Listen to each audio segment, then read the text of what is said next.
Hi guys, ಹೇಗಿದ್ದೀರಾ? ಎಲ್ಲರೂ ಚೆನ್ನಾಗಿದ್ದೀರಾ? ನಾನು ಚೆನ್ನಾಗಿದ್ದೀನಿ, ನೀವು ಚೆನ್ನಾಗಿದ್ದೀರಾ ಅಂತ ನಾನು ಭಾವಿಸ್ತೀನಿ. So welcome to my channel Sangeetha ಸಮಾಚಾರ.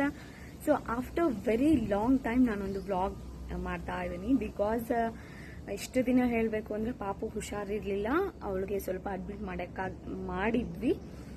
ಏನಕ್ಕೆ ಅಂದರೆ ಈಗ ಜಾಸ್ತಿ ಮಳೆ ಆಗ್ಬಿಡ್ತಲ್ಲ, ಅಲ್ಲಿ ಡಸ್ಟ್ಬಿನ್ಸ್ ಎಲ್ಲ ಫುಲ್ ಆಗಿಬಿಟ್ಟಿದೆ. ಸೊ ಮಳೆಯಿಂದಾಗಿ ಸೊಳ್ಳೆಗಳು ಜಾಸ್ತಿ ಆಗಿಬಿಟ್ಟಿದೆ. ಸೊ ಆ ಸೊಳ್ಳೆ ಕಡಿತದಿಂದ ನನ್ನ ಪಾಪುಗೆ ಡೆಂಗ್ಯೂ ಸಿಂಪ್ಟಮ್ಸ್ ಸ್ಟಾರ್ಟ್ ಆಗಿತ್ತು.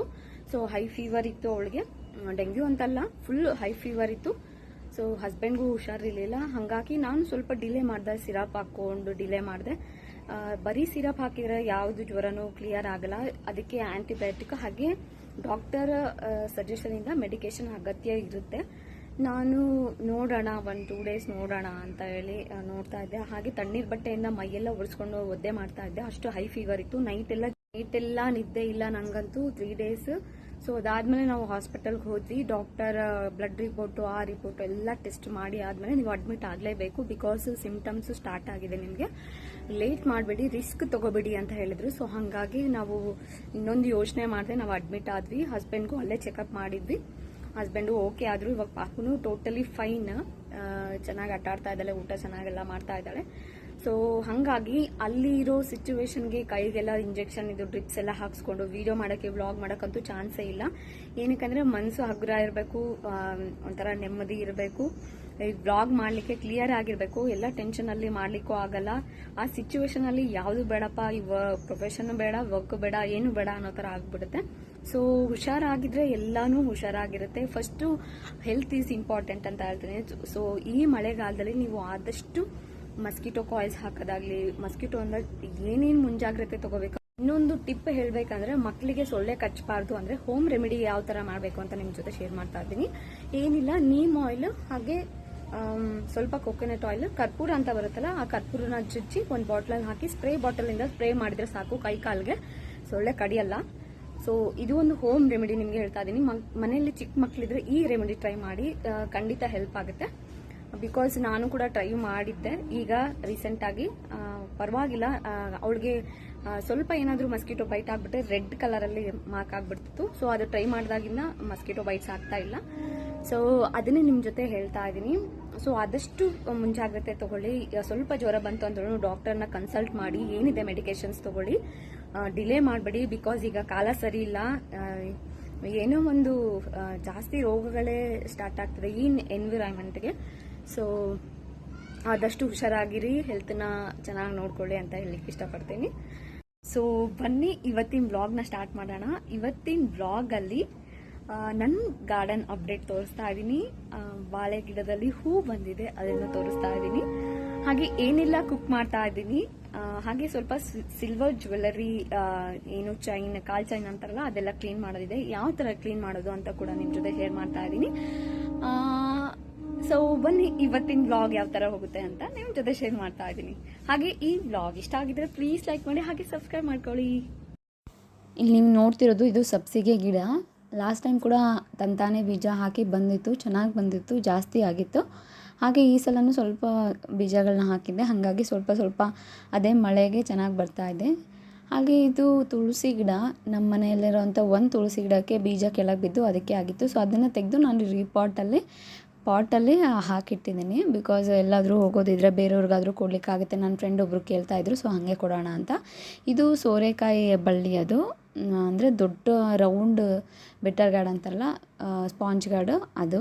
ಹಾಗೆ ಇದು ಬದನೆಕಾಯಿ ಬರ್ತದೆ ಅಂತ ವೆಯ್ಟ್ ಮಾಡಿ ಕೊನೆಗೂ ಒಂದು ಬ್ರಿಂಜಾಲ್ ಬ್ಲ್ಯಾಕ್ ಕಲರಲ್ಲಿ ಬಂತು. ಅಂದರೆ ಇದು ನಾರ್ಮಲ್ ಆಗಿ ರೇರ್ ಬರೋದು ಈ ಥರ ವೆರೈಟಿ ಬ್ರಿಂಜಾಲ್. ಇದಕ್ಕೆ ಆದಂಥ ಕಂಪೋಸಿಷನ್ಸ್ ಕರೆಕ್ಟ್ ಇರಬೇಕು. ಸೊ ನೀವು ನೋಡ್ಬೋದು ಇಲ್ಲಿ ಡಿಫ್ರೆನ್ಸು. ನಾನು ನನ್ನ ಗಾರ್ಡನಲ್ಲಿ ಅಂದರೆ ನಾನು ಮನೆಯಲ್ಲಿ ಮಾಡುವಂಥ ಆರ್ಗ್ಯಾನಿಕ್ ಗೊಬ್ಬರ ಯಾವ ಥರ ಇದೆ ಅಂತ, ಕಲರ್ ನೋಡಿ ಯಾವ ಥರ ಇದೆ, ಬ್ಲ್ಯಾಕ್ ಕಲರಲ್ಲಿ. ಹಾಗೆ ನಿಮಗೆ ಡಿಫ್ರೆನ್ಸ್ ತೋರಿಸ್ತಾ ಇದ್ದೀನಿ ನೋಡಿ, ಈ ಕಡೆ ಮಣ್ಣು ಭೂಮಿ ಯಾವ ಥರ ಇದೆ, ಹಾಗೆ ನಾನು ಮಾಡಿರೋಂಥ ಗೊಬ್ಬರ ಯಾವ ಥರ ಇದೆ ಅಂತ. ಹಾಗೆ ಇಲ್ಲಿ ಪಪ್ಪಾಯ ಗಿಡ ಅಲ್ಲಿ ಬಂದಿತ್ತು, ತಾನೇ ಬಂದಿದೆ ಬೀಜಗಳು. ಕಂಪೋಸ್ಟಲ್ಲಿ ನಾನು ಮಾಡಿರ್ತೀನಲ್ಲ, ಸೊ ಹಾಗಾಗಿ ಅದಾಗೆ ಬರ್ತಾ ಇರುತ್ತೆ. ಇದು ಕೂಡ ಟರ್ಮರಿಕ್, ಅರಿಶಿನ ಗಿಡಗಳು 2, ಅಂದರೆ ಸುಮ್ಮನೆ ಅಲ್ಲಿ ಬಿದ್ದಿತ್ತು ಅರಿಶಿನ ಒಂದು ಕೊಂಬು. ಅದೇ ಇದರಿಂದ ಒಳಗಡೆ ಹೋಗಿ ಮಣ್ಣಿಂದ ಬಂದಿದೆ ಇದು. ಈ ಅರಿಶಿನ ಎಲೆಯಿಂದ ಪಾತೋಳಿ ಅಂತೇಳಿ ಕೊಂಕಣಿ ಡಿಶ್ಶು, ಸ್ವೀಟ್ ಡಿಶ್ ಅದು. ಅಂದರೆ ಹಬ್ಬಗಳಲ್ಲೆಲ್ಲ ಮಾಡ್ತಾರೆ ಅದನ್ನು, ಆ ಡಿಶ್. ಈ ಎಲೆಗಳನ್ನ ಉಪಯೋಗಿಸ್ಕೊಂಡು ತುಂಬ ಚೆನ್ನಾಗಿರುತ್ತೆ ಅಂತ. ನಾನು ಟ್ರೈ ಮಾಡಿಲ್ಲ, ಮಾಡಬೇಕು ಯಾವಾಗಾದರೂ. ಹಾಗೆ ನೀವು ಇಲ್ಲಿ ನೋಡ್ಬೋದು, ನಾನು ನಿಮಗೆ ಹೇಳಿದ್ದೆ ಹೂ ಬಂದಿದೆ ಬಾಳೆ ಗಿಡಕ್ಕೆ, ತೋರಿಸ್ತೀನಿ ಅಂತ ಹೇಳ್ಬಿಟ್ಟು. ನೋಡಿ ಇಷ್ಟು ಸೈಜಲ್ಲಿದೆ, ಇನ್ನೂ ದಪ್ಪ ಆಗಬೇಕಾಗಿತ್ತು ಸೈಜು. ಅದರದ್ದೇ ಮರಿ ನೋಡಿ ಎಷ್ಟು ಚಿಕ್ಕದಾಗಿ ಬಂದಿದೆ, ಅಂದರೆ ಹೈಟ್ ಆಗಿದೆ, ಸ್ವಲ್ಪ ದಪ್ಪ ಕಡಿಮೆ ಇದೆ. ಒಂದು ಬಿಡಲಿಕ್ಕೆ ಸ್ಟಾರ್ಟ್ ಆದರೆ ಇನ್ನೊಂದು ಸ್ಟಾರ್ಟ್ ಮಾಡುತ್ತೆ. ಸೊ ಹಾಗಾಗಿ ನಿಮಗೆ ಝೂಮ್ ಮಾಡಿ ತೋರಿಸ್ತಾ ಇದ್ದೀನಿ ನೋಡಿ. ಇದೇ ಅದು ಹೂ ಬಿಡಲಿಕ್ಕೆ ಸ್ಟಾರ್ಟ್ ಆಗಿದೆ ಆಲ್ರೆಡಿ. ಹೂ ಯಾವ ಕಡೆ ಆ ಕಡೆ ಹೋಗುತ್ತೋ ಈ ಕಡೆ ಬರುತ್ತೋ ನೋಡಬೇಕು. ಅಂದರೆ ಸ್ವಲ್ಪ ದಪ್ಪನೇ ಇರಬೇಕು ಅಂತ ನಮ್ಮಪ್ಪ ಹೇಳ್ತಾಯಿದ್ರು. ಇನ್ನೂ ಸ್ವಲ್ಪ ದಪ್ಪ ಆಗಬೇಕಾಗಿತ್ತು, ಚಿಕ್ಕದಾಗಿದೆ ಅಂತ ಹೇಳ್ತಾಯಿದ್ರು. ಬಟ್ ನಾವು ಇರೋ ಇಲ್ಲಿ ಪ್ಲೇಸ್ಗೆ ಈ ಮಣ್ಣು ಸೂಟಬಲ್ ಆಗುತ್ತೋ ಇಲ್ಲೋ ಗೊತ್ತಿಲ್ಲ ಇದಕ್ಕೆ. ಬಟ್ ಅಷ್ಟು ಸರ್ವೈವ್ ಆಗಿದೆ, ಹೂ ಹಣ್ಣು ಬಿಡೋಷ್ಟಾದರೂ ಬಂದಿದೆ ಅಲ್ಲ ಅಂತ ನಮಗೆ ಸ್ವಲ್ಪ ಸಮಾಧಾನ ಅಷ್ಟೇ. ಮನಿ ಪ್ಲ್ಯಾಂಟ್ ಕೂಡ ಅಷ್ಟೇ, ಸ್ವಲ್ಪ ಚೆನ್ನಾಗೇ ಬಂದಿದೆ ಈಗ. ಅಂದರೆ ರೀಪಾಟ್ ಮಾಡಿದ್ವಿ ಬೇರೆ ಕಡೆ, ಈ ಥರ ಬೆಳ್ಕೊಂಡಿದೆ. ಹಾಗೆ ಮಾರ್ನಿಂಗ್ ಬ್ರೇಕ್ಫಾಸ್ಟಿಗೆ ನಾನು ಇಡ್ಲಿ ಮಾಡಿದ್ದೆ. ಅಂದರೆ ಇದು ಸ್ವಲ್ಪ ಉದ್ದಿನಬೇಳೆ ಹಾಕಿಲ್ಲ ನಾನು, ಹೆಸರು ಕಾಳು ಮೊಳಕೆ ಕಾಳು ಬರೆಸಿ ಅದನ್ನೇ ಹಾಕಿ ಮಾಡ್ತಾಯಿದ್ದೀನಿ. ನಮ್ಮ ಪಾಪ ಮಲ್ಕೊಂಡಿದ್ದಾಳೆ. ಇಲ್ಲಿ ನೋಡಿ ನಮ್ಮ ರ್ಯಾಕ್ಸಿ ಕಾಲು ಸೊಪ್ಪೆಲ್ಲ ಕುಡಿದು ಎಲ್ಲ ತಿಂದು ಚೆನ್ನಾಗಿ ಆರಾಮಾಗಿ ಇದ್ದಾನೆ. ನಾನು ಸ್ವಲ್ಪ ಡೋರ್ ಓಪನ್ ಮಾಡಿದರೆ ಈ ಥರ ಬರ್ತಾ ಇರ್ತಾನೆ, ಮುದ್ದು ಮಾಡು ಅಂತ ಹೇಳ್ಬಿಟ್ಟು. ಅವನಿಗೂ ಖುಷಿ ನಾವು ಮುದ್ದು ಮಾಡ್ತಾ ಇದ್ದರೆ. ಅವಾಗವಾಗ ಅವ್ರಿಗೂ ಸೆಂಟಿಮೆಂಟು ಒಂಥರ. ಇದು ನನಗೆ ಸೆಂಟಿಮೆಂಟು ಹೇಗೆ ಅಂದರೆ, ಇದು ಬಂದು ನಮ್ಮ ಮನೆಗೆ ನಾವು ತೊಗೊಂಡ್ವಿ ಅನ್ನೋ ಟೈಮಲ್ಲೇ ನಮ್ಮ ಸ್ಟೀನಾ ಗುಡ್ ನ್ಯೂಸ್ ಬಂತು ನನಗೆ, ಅಂದರೆ ಪ್ರೆಗ್ನೆಂಟು ಅಂತ ಗೊತ್ತಾಯಿತು. ಸೊ ಹಾಗಾಗಿ ನನಗೆ ಇದು ಒಂಥರ ಅಟ್ಯಾಚ್ಮೆಂಟ್ ಜಾಸ್ತಿನೇ ಇದೆ ಈ ರ್ಯಾಕ್ಸಿಗೆ.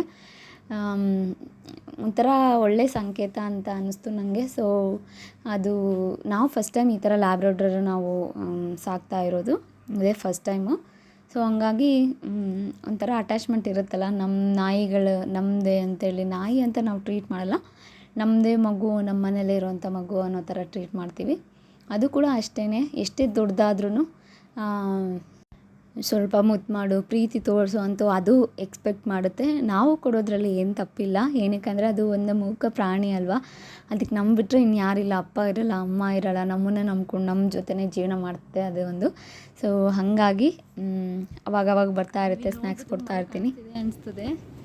ಇದು ಪಾರ್ಟ್ ಇದೆಯಲ್ಲ, ಈ ಪಾರ್ಟ್, ಈ ಕಡೆ ಪಾರ್ಟ್ ಇದು ಮುರಿದು ಹಾಗೆ ಬಂದಿದೆ. ಅಂದರೆ ಇಲ್ಲಿ ಈ ಥರ ನಮ್ಮ ಬಾಳೆಗಿಡ ಕೆಳಗಡೆ ಬಿದ್ದರೆ ಕೆಳಗಡೆನೇ ಬಿದ್ದುಬಿಡುತ್ತೆ, ನಮ್ಮ ಮೇಲೇ ಬೀಳೋ ಥರ ಸಾಕಷ್ಟಿದೆ ಈ ಥರ. ಏನಕ್ಕಂದರೆ ದೊಡ್ಡ ಮರ ಇದೆಯಲ್ಲ, ಹಳೇ ಮರ ಇದು, ಏನಿಲ್ಲ ಅಂದ್ರೊಂದು 20 years ಮರ ಇರ್ಬೋದು. ಸೊ ಎಲ್ಲ ಒಣಗೋಗಿದೆ, ಕಟ್ಟಾಗಿ ಈ ಥರ ಕೊಂಬೆಗಳು ಬಿದ್ದಿದೆ.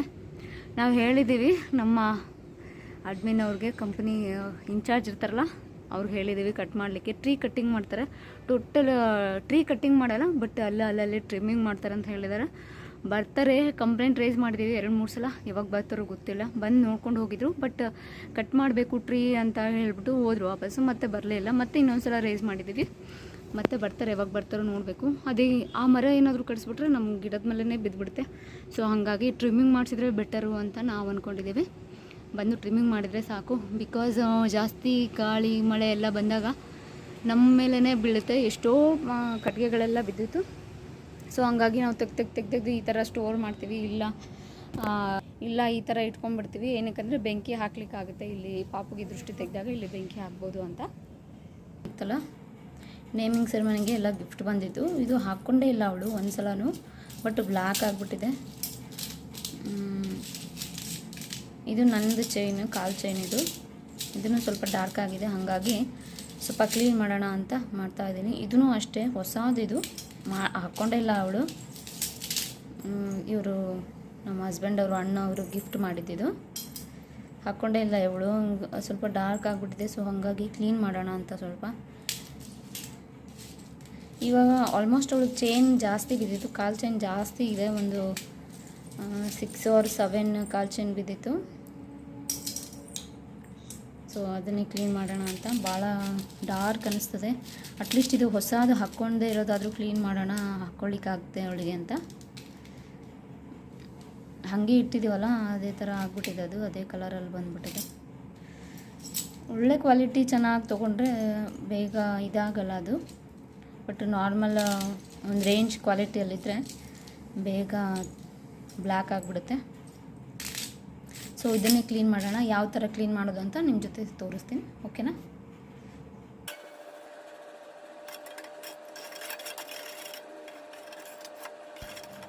ನಾನಿಲ್ಲಿ ಯಾವ ಥರ ಕ್ಲೀನ್ ಮಾಡೋದು ಅಂತ ತೋರಿಸ್ತಾ ಇದ್ದೀನಿ.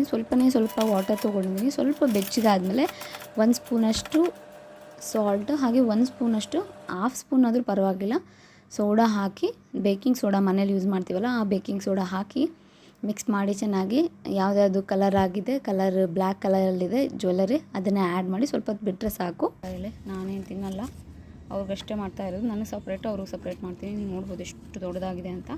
ಇದು 1.5 ಮಾಡಿದ್ರೇ ಸಾಕು, 2 ಟೈಮ್ಸ್ ತಿನ್ಬೋದು ಅವರು, ಅಷ್ಟು ಜಾಸ್ತಿ ಆಗಿಬಿಡುತ್ತೆ ಕರಿ. ಸೊ ಇದನ್ನೇ ಮಾಡೋಣ ಅಂತ ಇದ್ದೀನಿ. ರೊಟ್ಟಿ ಇದ್ರ ಜೊತೆ ರೊಟ್ಟಿ ಚೆನ್ನಾಗಾಗುತ್ತೆ ಕಾಂಬಿನೇಷನು. ಯಾವ ಥರ ಮಾಡೋದು ಅಂದರೆ ಅವ್ರಿಗೆ ಸ್ವಲ್ಪ ಉಪ್ಪು ಖಾರ ಕಡಿಮೆನೇ ಹಾಕ್ತೀನಿ.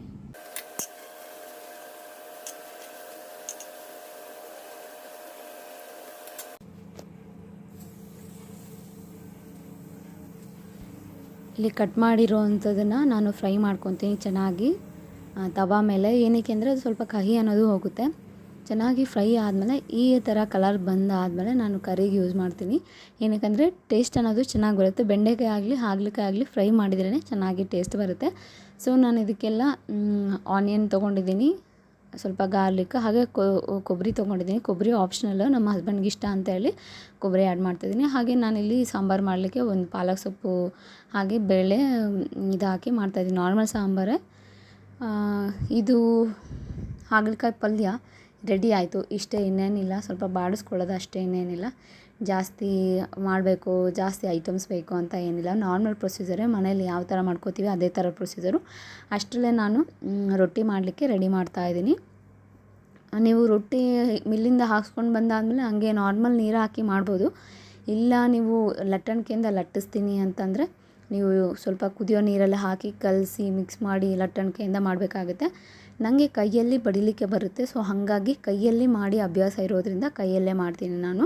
ಇಲ್ಲಿ ಯಾವುದೇ ಬಿಸಿನೀರು ಯೂಸ್ ಮಾಡಿಲ್ಲ ನಾನು, ಬಿಕಾಸ್ ಇದು ಜಿಗಿ ಅಂತ ಹೇಳ್ತಾರೆ. ಆ ಜಿಗಿ ಹೋದರೆ ಮಾತ್ರ ನಾವು ಬಿಸಿನೀರು ಯೂಸ್ ಮಾಡ್ತೀವಿ. ಸೊ ಸ್ವಲ್ಪ ತೊಗೊಂಡು ನಾನು ಈ ಥರ ಮಾಡ್ತೀನಿ. ಒಂದು ಮಾಡಿ ಆದ ಕೂಡಲೇ ಇನ್ನೊಂದು ರೆಡಿ ಮಾಡಿ ಇಟ್ಕೊಂಡಿರ್ತೀನಿ. ಒಂದು ಹಂಚು ಮೇಲೆ ರೆಡಿ ಆಗಿದ ಕೂಡಲೇ ಇನ್ನೊಂದು ನಾವು ಕೆಳಗಡೆ ರೆಡಿ ಮಾಡಿ ಇಟ್ಕೋಬೇಕಾಗುತ್ತೆ. ಸೊ ದಟ್ ಗ್ಯಾಸ್ ಅನ್ನೋದು ವೇಸ್ಟ್ ಆಗೋಲ್ಲ. ಆವಾಗಿನ ಕಾಲದಲ್ಲೆಲ್ಲ ಒಲೆಯಲ್ಲೇ ಮಾಡ್ತಿದ್ರು, ಕಟ್ಟಿಗೆಯಲ್ಲಿಟ್ಟು ಒಲೆಯಲ್ಲೇ ಮಾಡ್ತಿದ್ರು. ಆವಾಗಲೂ ಅಷ್ಟೇ ನಾರ್ಮಲಾಗಿ ಇದೇ ಥರ ಮಾಡ್ತಾಯಿದ್ರು. ಬಟ್ ನಾನು ಮಾಡ್ತಾ ಇರೋದೆಲ್ಲ ಹಳೆ ಕಾಲದಲ್ಲಿ ನಮ್ಮ ಅಜ್ಜಿ ಅವರೆಲ್ಲ, ನಮ್ಮ ದೊಡ್ಡಮ್ಮ ಅಜ್ಜಿ ಅವರೆಲ್ಲ ಯಾವ ಥರ ಮಾಡ್ತಾಯಿದ್ರು ಆ ಥರ ಪ್ರೊಸೀಜರ್ ನಾನು ಮಾಡ್ತಾಯಿದ್ದೀನಿ. ಇವಾಗೆಲ್ಲ ಮಾಡರ್ನಾಗಿ ಲಟ್ಟಣಿಕೆಯಿಂದ ಮಾಡ್ತಾರೆ. ಬಿಸಿನೀರಲ್ಲೇ ಕಾಯಿಸ್ಕೊಂಡು ಅಕ್ಕಿ ರೊಟ್ಟಿ ಯಾವ ಥರ ಮಾಡ್ತಾರೆ ಆ ಥರನೂ ಮಾಡ್ತಾರೆ, ದಪ್ಪ ಮಾಡ್ತಾರೆ. ಬಟ್ ಅದು ಆಪ್ಷನಲ್. ನಿಮಗೆ ಮಾಡೋಕ್ಕೆ ಬರಲಿಲ್ಲ ಅಂದರೆ, ಈ ಥರ ಮಾಡ್ಲಿಕ್ಕೆ ಬರಲಿಲ್ಲ ಅಂದರೆ ಆ ಥರ ನೀವು ಟ್ರೈ ಮಾಡ್ಬೋದು. ನನಗೆ ಮಾಡ್ಲಿಕ್ಕೆ ಬರುತ್ತೆ, ಚೆನ್ನಾಗಿ ತೆಳ್ಳಗಿರುತ್ತೆ. ಬಟ್ ಟೇಸ್ಟ್ ಒಡೆದಿರೋದು, ತಟ್ಟಿ ಮಾಡಿರೋ ಅಂಥ ರೊಟ್ಟಿ ಟೇಸ್ಟೇ ಬೇರೆ, ಆಮೇಲೆ ಲಟ್ಟಣಿಕೆಯಿಂದ ಮಾಡಿರೋದು ಟೇಸ್ಟೇ ಬೇರೆ ಆಗುತ್ತೆ. ನನಗೆ ಅದು ಕಂಪೇರ್ ಮಾಡಿದರೆ ಇದು ಸ್ವಲ್ಪ ಸಾಫ್ಟ್ನೆಸ್ ಅನ್ನೋದು ಬರುತ್ತೆ, ಟೇಸ್ಟ್ ಅನ್ನೋದು ಬರುತ್ತೆ. ಬಿಕಾಸ್ ನಾವು ಈ ಜೋಳದ ರೊಟ್ಟಿಲಿ ಯಾವುದೇ ಥರದ ಉಪ್ಪು ಆ್ಯಡ್ ಮಾಡಲ್ಲ. ನಿಮಗೆ ಬೇಕಾದರೆ ಉಪ್ಪು ಆ್ಯಡ್ ಮಾಡ್ಕೊಂಡು ಮಾಡ್ಬೋದು, ಬಟ್ ನಾನಿಲ್ಲಿ ಉಪ್ಪು ಆ್ಯಡ್ ಮಾಡಲ್ಲ. ಆ್ಯಡ್ ಮಾಡಿಲ್ಲ ಅಂದರೂ ಕೂಡ ಅದು ಒಂಥರ ಟೇಸ್ಟ್ ಚೆನ್ನಾಗಿರುತ್ತೆ, ಹಾಗೆ ತಿನ್ಬೋದು, ಆ ಥರ ಟೇಸ್ಟ್ ಇರುತ್ತೆ. ನೀವು ನೋಡ್ಬೋದು, ಒಂದು ಹಾಕಿದ ಕೂಡ ನಾನು ಇನ್ನೊಂದು ಪ್ರಿಪೇರ್ ಮಾಡಿಟ್ಟಿರ್ತೀನಿ.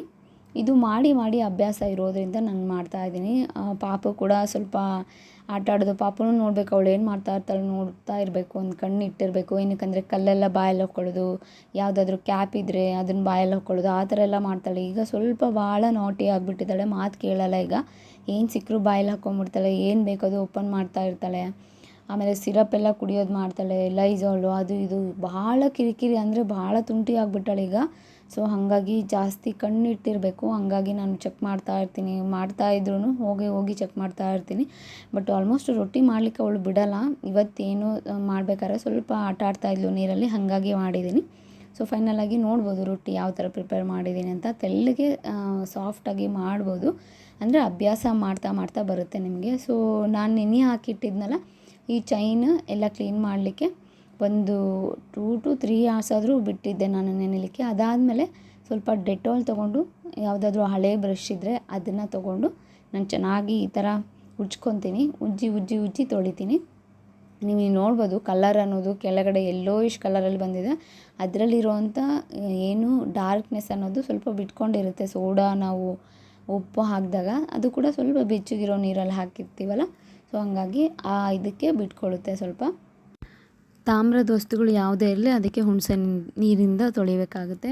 ಸೊ ನೈಟ್ಗೆ ನಾನು ಸ್ವಲ್ಪ ಚಿಕನ್ ಗ್ರೇವಿ ಥರ ಸ್ವಲ್ಪ ಗಟ್ಟಿಯಾಗಿ ಡ್ರೈ ಥರನೂ ಬೇಡ, ಈ ಥರ ನಾರ್ಮಲಾಗಿ ಇರಲಿ ಅಂತೇಳಿ ಮಾಡ್ಕೊಂಡಿದ್ದೆ. ನಾನು ಸ್ಟೀನಾಗೋಸ್ಕರ, ಇಬ್ಬರು ಸ್ಟೀನಾನು ತಿಂದು ಮಲ್ಕೊಂಡ್ಳು.